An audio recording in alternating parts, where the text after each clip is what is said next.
Hi. Yeah, that's right. I'm back. Sorry for my 2-day vacation. I got sick and was bedridden for 2 days. The only thing I got out of bed yesterday for was a 10-minute test that I went up to my college for, and then drove back home within 10 minutes of being at campus. So, I was pretty achy. But anyway, enough about me being dead in bed. Let's talk about something that came up. That freaking monkey. Yeah, that's right. We're talking about the Nintendo Direct today. Now, you may be hearing about the whole, oh, no, the price of the console is $450.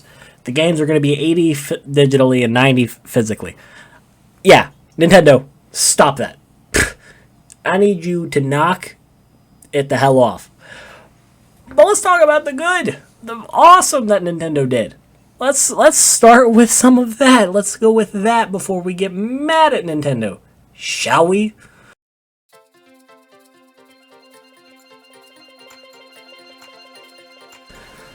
Let's get the big one out of the way, the new Mario Kart. It looks phenomenal. The music is so jazzy. It's just... I love the jazzy approach that Mario games have taken since about 3D World on the Wii U, because the music is just phenomenal. It's what really started me into big band jazz. I don't know what it is about big band jazz that gets me excited and happy about Mario, but I love it so much.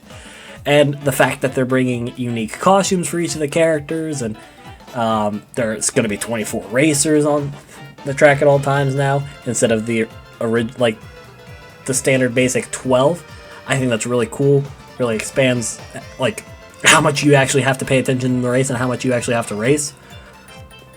A little critique I have, I don't really like the designs. The designs of the characters are a little iffy on me. Because one, I don't like the new Donkey Kong look. And we're going to get into that talk here in a minute whenever we talk about that freaking monkey. And, and all that's going to be with that guy. But an open world Mario for the Nintendo Switch too, I think that's pretty cool. I just really like the look of it, and you get to explore the whole Mushroom Kingdom, like how they're gonna lay it out. Again, I think that's really cool. I think this is gonna be this has a really good opportunity to be like the best Mario Kart to date. And I think that is really cool if Nintendo does it right. And if there's something that Nintendo does, they can sometimes let down expectations. So I'm not holding my breath, but it looks phenomenal. And I'm not going to really fault them on that of anything of my own. So Nintendo, please make it good. Oh crap, I got to talk about the monkey now.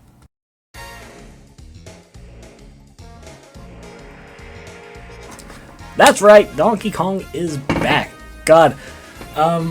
So, as you heard, I really don't like his design. His eyes are creepy to me. Like, with how sunken they look. And just, his design is really uncanny to me. I don't know what it is. I don't know why I don't like it. But, So anyway, though, this will be the first Donkey Kong game since Tropical Freeze released. And I'm not counting the Switch game originally. Donkey Kong Tropical Freeze released for the Wii U, so it'll be the first one since then. And that was nigh on 8 years ago. And it'll also be the first one since DK64. That's how old it is. It was for the Nintendo 64. And actually, I got this recently at a retro video game store, and I got it for a really good price. So I'm really excited. I will probably play through this one by myself if I will record it for the channel. I don't know if I will, but yeah. So it's also made by the same guys who made Mario Odyssey. So if I'm gonna trust someone to make a 3D Donkey Kong game, it's gonna be by the same guys who made Mario Odyssey. That was a pretty good Mario 3D game, and was, I think, the step that the 3D Mario series needed to return to format. So anyway, yeah, I think that's I think that the DK game is going to be very good. It comes out 3 days after my birthday. I will be playing that for the channel. I will tell you that. Hopefully. It depends if I get the Switch 2, like, somewhat after it releases.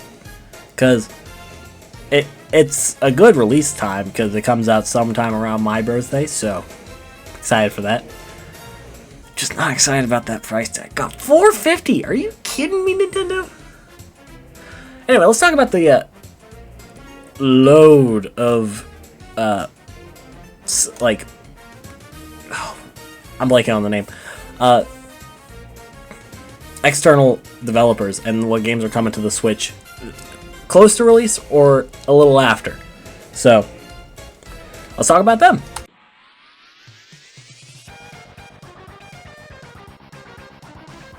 So the external developers like indie games and all this stuff that's coming to Nintendo Switch. One I never thought I would see would be Cyberpunk 2077, but hey, you know, with a console that's supposed to be able to run 4K and 120 frames per second on handheld, I'm gonna hope. You also got Borderlands 4, Hades 2. I liked Hades. My one friend had me play it at his house one time, and I thought it was a really good indie game. I really liked it. I really wished I got it for myself, but nonetheless, I still really enjoyed the time that I did play it. And I might get Hades 2 for myself whenever it comes out for the Switch 2.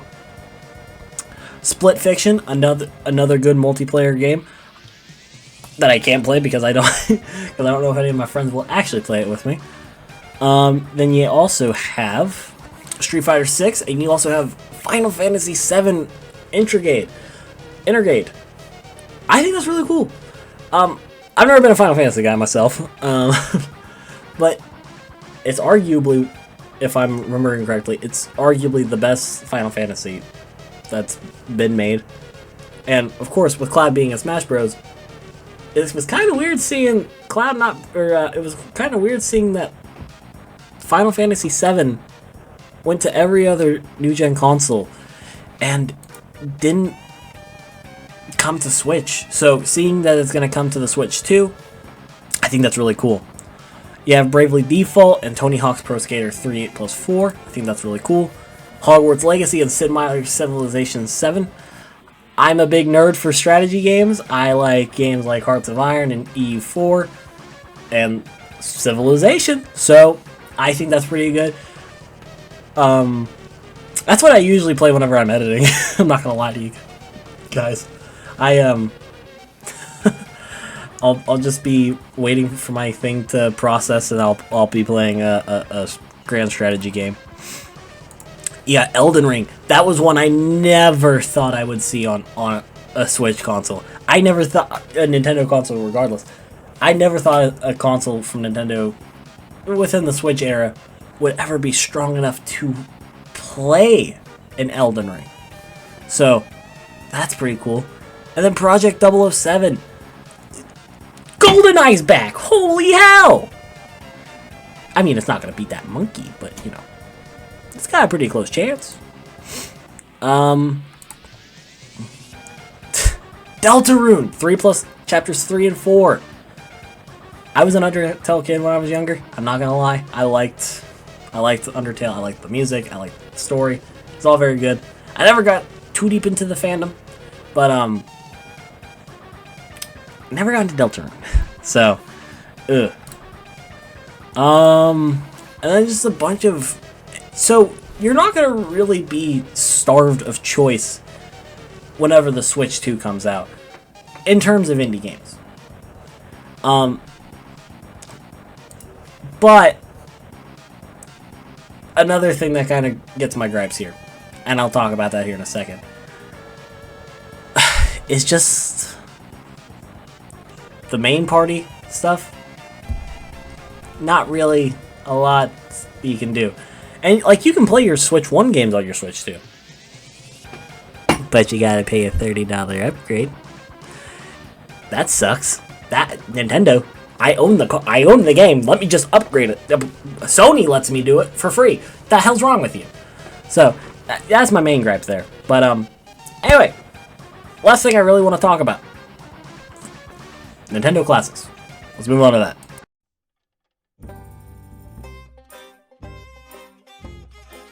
Nintendo Classics. They finally acknowledged the GameCube exists. Ain't that neat? So I'll be here to the first to admit it. I like to sail the seven seas, if you understand what I mean. There's a reason my favorite baseball team is the Pittsburgh Pirates. I pirate a lot of stuff. I know I should be a little hush-hush about this, but I emulate a lot of things on my computer. I played... When I was first starting, actually, only one of the Pikmins I played was on my PC. It was Pikmin 2. But... I didn't really have a great way to play it at the time. I emulate Nintendo 64 games, DS, Game Boy, SNES. Earthbound was another one I emulated on my PC.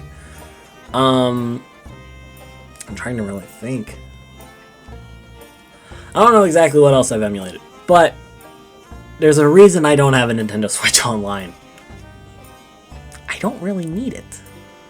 And a lot of you guys don't need it either, if you know what you're doing and have even a basic laptop. I mean, my school laptop has so many emulators. It has a DS emulator, a Game Boy emulator, the SNES emulator I have on my PC. It has a 3DS emulator, for crying out loud. I can play 3DS games on my laptop. So, I really ask, why do I need to pay a subscription? I would be okay with just paying like a cheap buck for an emulated game on the Switch to be a virtual console in my library. That's how I feel about Nintendo Classics. One, I can already do what you guys are offering me at a more expensive level for free. And I get it. It is a bad practice, okay? Piracy, don't do it. I strongly encourage you not to do it. But is it really worth it for our Nintendo Online to get whatever games they offer? Like, I get they offer some good ones. But really? I don't know. All I know is I thought it was really cool that they're adding GameCube support. But I'm not gonna get it. Because I have my GameCube games on my laptop and PC. So, that's all I really have to say for the Nintendo Classics. Hey, good job, Nintendo. You acknowledge that the GameCube exists. Unlike me, where I don't have my GameCube anywhere on my shelf. So, yeah. That's fun. All in all, I really think the Nintendo Switch 2 has a chance of being Nintendo's best console yet. It's not on the third console curse yet, so we're good. The next console is going to be a dookie, though. Nintendo's the prince of the third console curse. So you have NES, SNES, N64 is bad. Not bad, but like it's not really the greatest. And then GameCube's alright. You got your Wii, and then Wii U. You got your Switch, Switch 2. Who knows what's going to be the third console in that, but it's not going to be great. So, let's see if they can break their curse, but I'm not going to hold my breath. But all in all, genuinely, I do really think that this console has a great launch going ahead of it. It's just the pricing that's going to get to it. What Nintendo is doing is setting a dangerous precedent. $90 for a game. Pardon my French, that is fucking ridiculous. You shouldn't charge $90 for a game.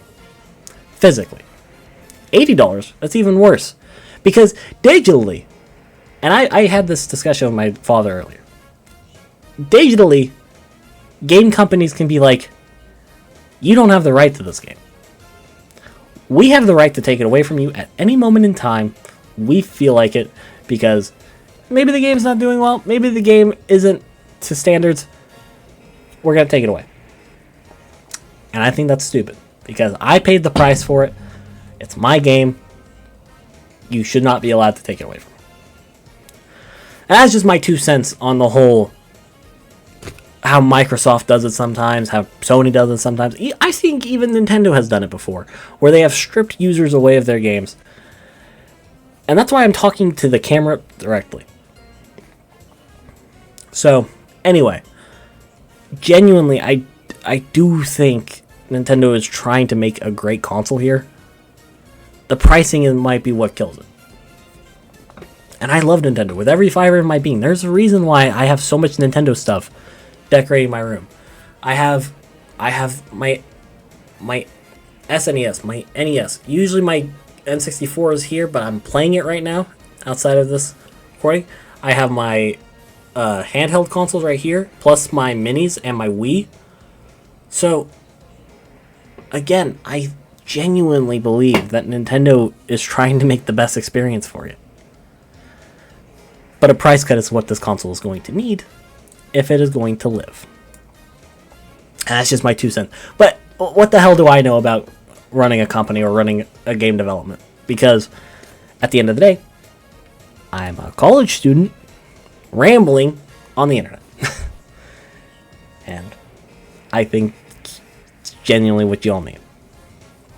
So anyway, I know I said I was going to play Sealed Palace today, but I just wanted to get a little bit of my thoughts in on the whole Nintendo Switch 2, the monkey, and of course, just what I think is going to be the good stuff, what I think is going to be the bad stuff, and, you know, it's just Nintendo being Nintendo.